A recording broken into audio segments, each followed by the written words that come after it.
Hello, everybody. Welcome to a day in the life of Desiree's interview segment for my personal prominence.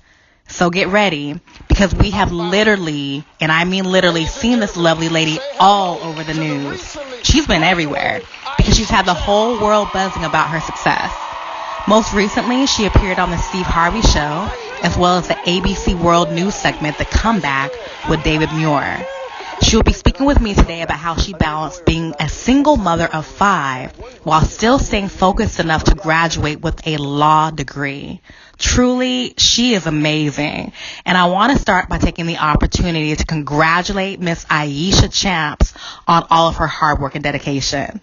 Hello, Ieshia. Welcome to my show. I'm so glad that you're here today. Hey, Desiree. I am so glad to be here and featured on your Person of Prominence interview segment. Oh, you're welcome. It's an honor. And I want to talk a little bit about some of the things that have been going on in your life, and because you're currently doing so many amazing things with your life and in the lives of your children as well. But at one time, I just want to go back a little bit. At one time, things weren't always the best that they could have been. So let's talk a little bit about where you're from and a little history about yourself, because I know that just listening and reading about you, at one time you were homeless and you had your first child around the age of 19. And how did these circumstances begin to shape the way you view the world around you? It just gave me a different outlook on things. I was really like I said, growing up, we were placed into foster care at a really young age. And prior to us going to foster care, I kind of thought the environment that we grew up in, that we lived in up until I was 6 or 7 years old, I thought that was just it. I thought that was the typical way of living. It wasn't until, I got to foster care and I'm like, wait, there's another type of life out here that exists and, it's much better. So the things that I went through and, leading me up until, I was maybe about 19 or 20, I knew that there was a better life. I think I just made, the wrong choices and I got into like this sunken place and I didn't really know how to pull myself out of it. I knew that another world existed, a better situation, I'll say, that existed. I just think that I was, a little comfortable in where I was living. But once I realized that, once God allowed me to realize that, there's better things out here for you than what you're doing, I think that was kind of, the pivotal point in all of this. So that was like the catalyst that changed everything once you started to wake up and Yes. expect more from yourself. Yes, ma'am. You're correct.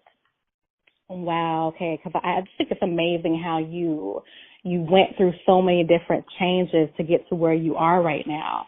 And, circumstances, they tend to sometimes make us who we are, but they don't have to, because we always know that there's always a better way, or there's always something else we can be doing. Every day is actually a new day to make another decision.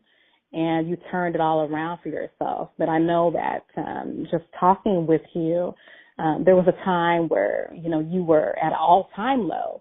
And I read that you even, at one point, you were dealing with so much. What had influenced your desire to just end it all? Was it just the point where you just couldn't take it anymore and have anywhere to turn? I really think that I was going through a lot. That was back in like 2009. And I mean, every single month in 2009 brought about a different tragedy for me. In January, I found out that the father of 2 of my children was diagnosed with cancer. In February, I found out I was pregnant with my 4th child. Also, February 24th, 2009, I had a house fire. I lost everything I had in the house fire.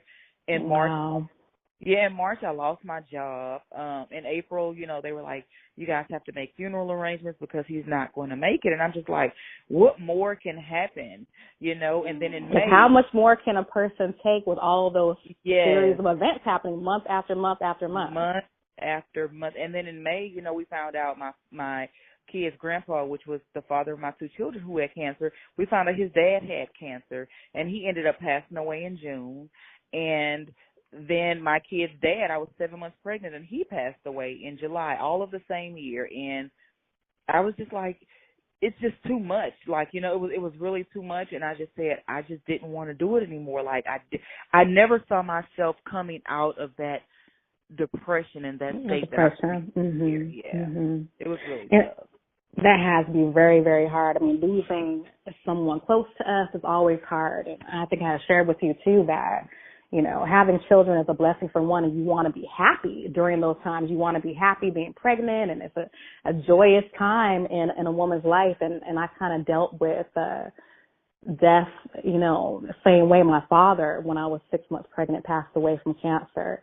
And so I wanted it to be, you know, a happy time. This was my first pregnancy. I wanted to be, you know, excited. At the same time, I was happy and I was sad. And it's hard to explain that to people, how you can be, you know, one of the same, but it's definitely, it's definitely possible. And you go through so much sometimes in your life that you look back and you're like, gosh, how did I even get through that, you know? So, wow. So, but it's amazing that you made it through that and you're here, and you are the absolute definition and example for so many people in regards to what success looks like.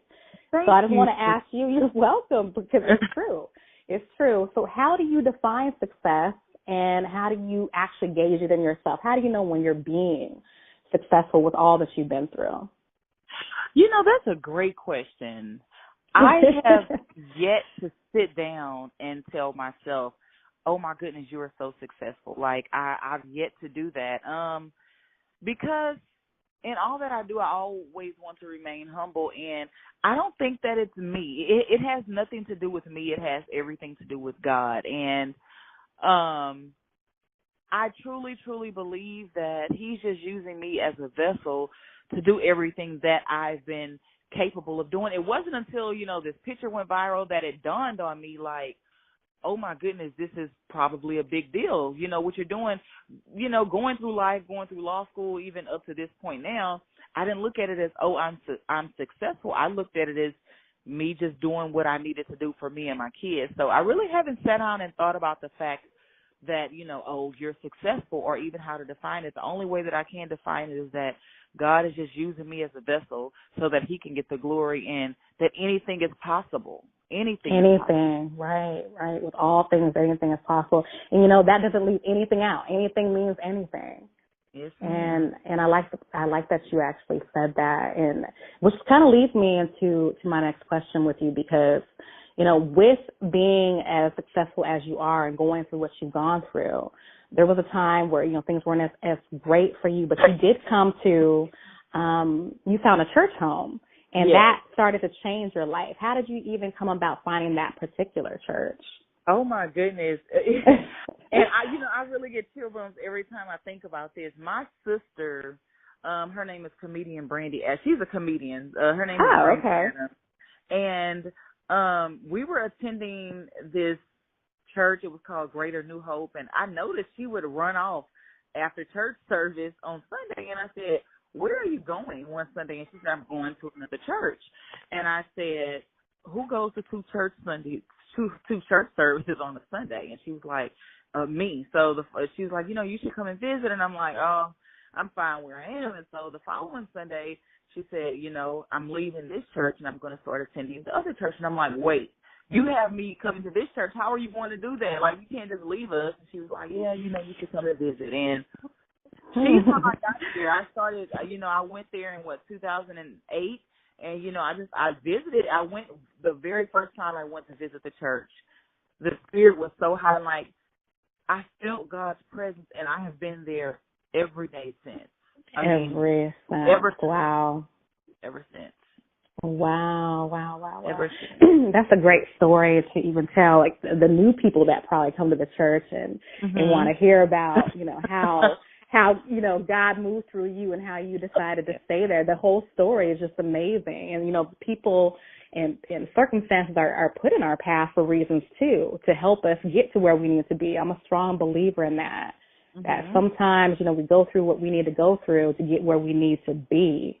Exactly. And we realize that once we're there, well, you know what, that's why I went through that, or that's why that person came into my life. So, exactly. And, you know, speaking about people, I love the way your oldest son, you know, saw that you were struggling. What is his name?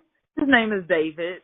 David, I love the way that David saw you struggling and the need. He saw the need. I mean, he's like a little man. He saw the need, to help you. He stepped up and started taking responsibility and helping around the house and with his younger brothers and sisters. And that's awesome. So what message do you want your children to take away from all the things that you've been through?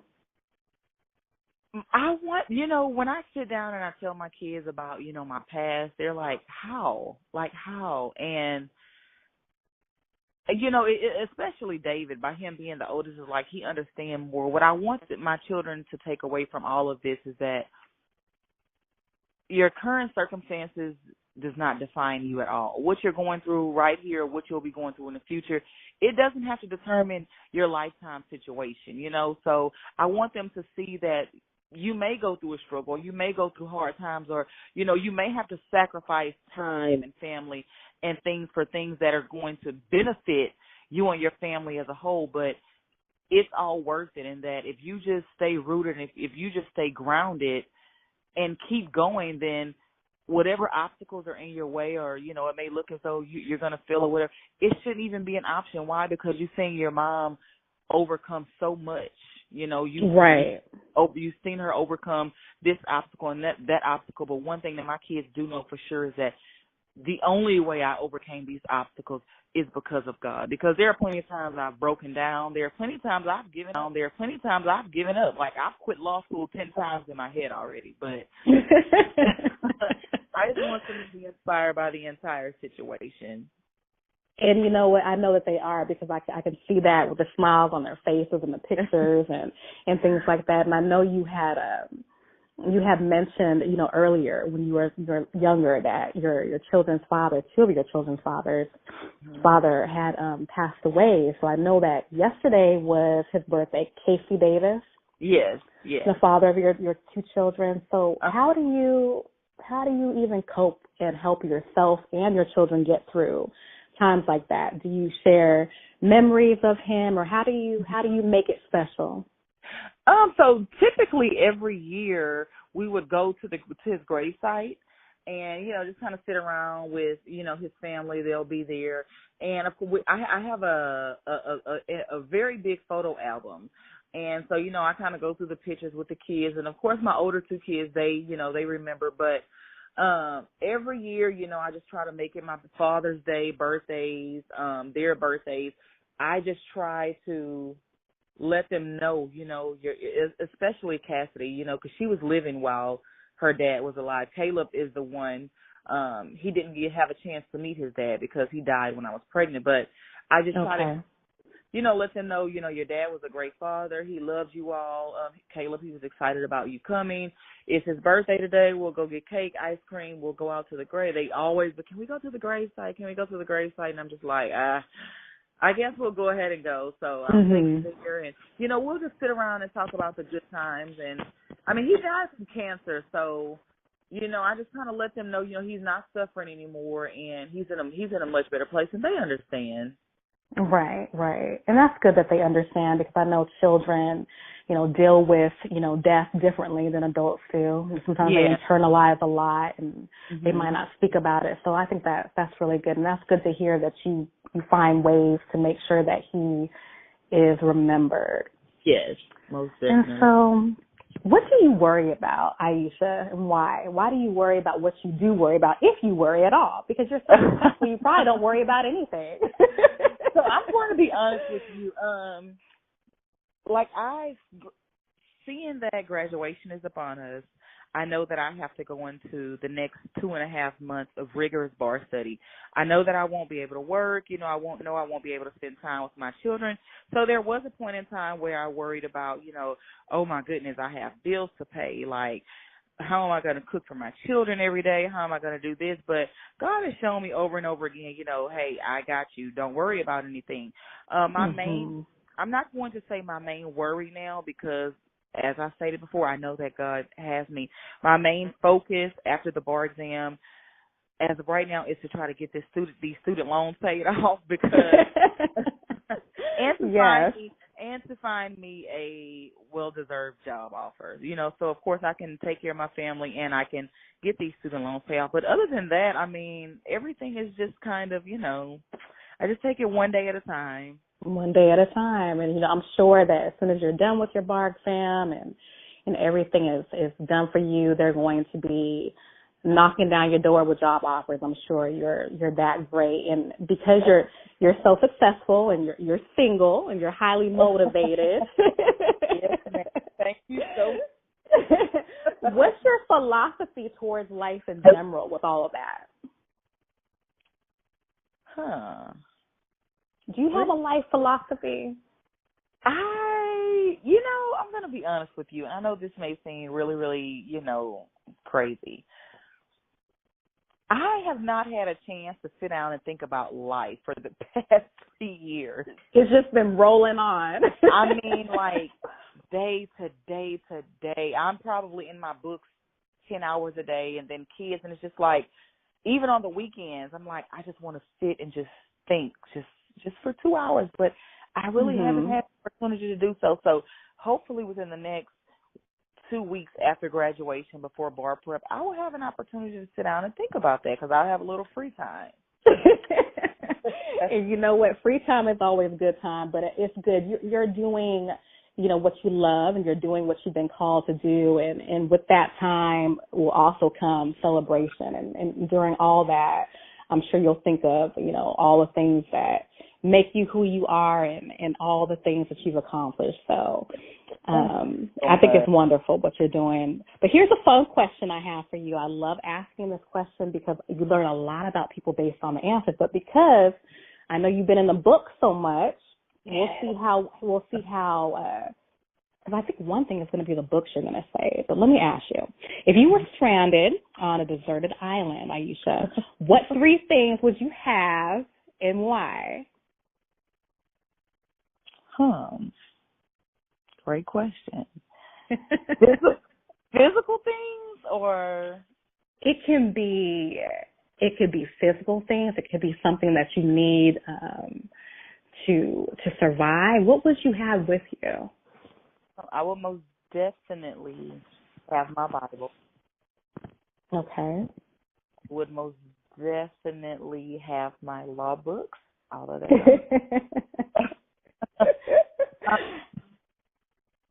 I mean, you said 3 things, so I really can't include all of my children, which is kind of saddening. Hypothetically speaking. Okay. My Bible, my law books, and there is, I'm not sure if you're a spiritual person or not, but I am. Okay, good. So you'll clearly understand this. I have some anointing oil that I've been having over a year. Okay. I try to take it with me everywhere I go. When I'm having a bad day, I'll just kind of get it and dab it on. And it's just kind of, I'm pretty sure it doesn't make me feel well, but I mean, just the thought of, oh, this is something that's been prayed over. So I would probably say I would have that big bottle of anointing oil to kind of, cover myself and just keep me sane during my times of delusion on this. On this deserted island that you're going to be on for a couple of days. Well, you know what? That's good to know because, I just want to talk a little bit about what you just said about spirituality because, spirituality is something that definitely comes from an internal source. It's a little bit different than, religion in the respect that spirituality is an extension of yourself. So because thoughts are creative, and just like you said, you just dab a little on you when you're having a bad day or you want to focus on something else, that's really important for people to understand that their thoughts are energetic. And even if it's meaningless to someone else, it can be meaningful to you. And whatever energy you put into that oil or whatever energy you put into your favorite socks that you wear whenever you have a meeting or whatever energy you put into a certain piece of jewelry that you wear that makes you feel lucky or makes you feel blessed or makes you feel like, things are going to be okay, that's the same kind of energy you're going to get back. So I'm actually glad that you said that because that's important for people to know. You know, you kind of put the emphasis and the strength into the things that mean something to you. Gotcha. Thank you. Yeah. So, Ieshia, I knew you were going to talk about your law books at that, question on that island. So tell everybody, what's coming up for you now. And I know you're getting ready to do your bar exam soon, but what are you doing and planning and working on and things like that? We all would like to know. So, of course, like I stated before, I'm really, really, really focused on the bar exam because I want to be one and done with that. I did start. I have a diary where I did start kind of, writing a book that I have to put in a manuscript. So hopefully within the within the next upcoming months, then I will have that completed and that will be out there as well. But other than the bar and the books and, trying to find a job and be a parent, that's about it. And those are the priorities anyway. Yeah. When you do finally have free time, when you do get some free time, whenever that may be, might be 20 minutes a day, what do you like to do? Do you like to soak in the tub or do you like to just talk on the phone? What do you like to do just to get back to yourself just a little bit? I absolutely love just like sitting in the tub. I would have to lock my bathroom door if not my children would just bombard me. So like I love just like sitting in the tub. I love going out eating crawfish with my friends. Nice. Laying around just watching TV. People call me, they're like, "Oh, you're an old maid. You don't ever want to do anything anymore but lay around." And I'm just like, this is so relaxing to me. It's really relaxing. Right. Watching movies with my kids. So, I mean, that's usually what I do for our church. I'm very active in the church. I love going to church. I love my church home. So, I mean, if it's either one of those or in my free, then I'm all for it. Good. People just sometimes don't understand, Ieshia, the power of just being alone and being in silence. There's so much power in that, especially for a mother and a hardworking mother. That's a major thing. To be in the bathroom by yourself with no interruptions. Yes. Like I said, I can't even use the bathroom. Please, but I definitely can relate to that. My 2.5-year-old is just like that. As soon as I shut that door, it's mommy this, mommy that. So I understand. Yes, so you know what, Ieshia, it was great talking to you, and I wish you nothing but the best, and I thank you so much for taking the time out today to talk to me about your life. And you have an amazing, amazing story of victory, and all the people who know about it, the better, because it's something that you definitely need to tell. So I wish you nothing but the best and many upon many blessings to you. Thank you so very much. It was really sweet. Thank you so much for having me. I really enjoyed it.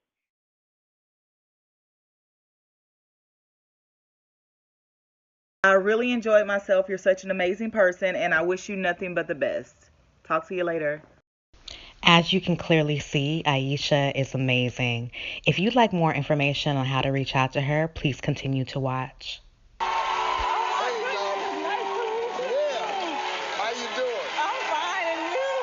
Really good.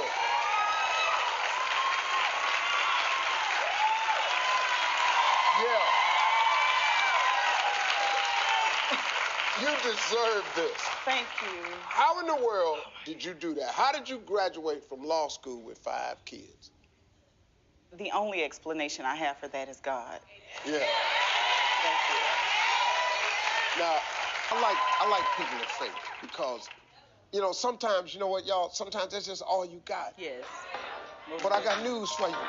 That's all you need. That's it. You ain't got the trip.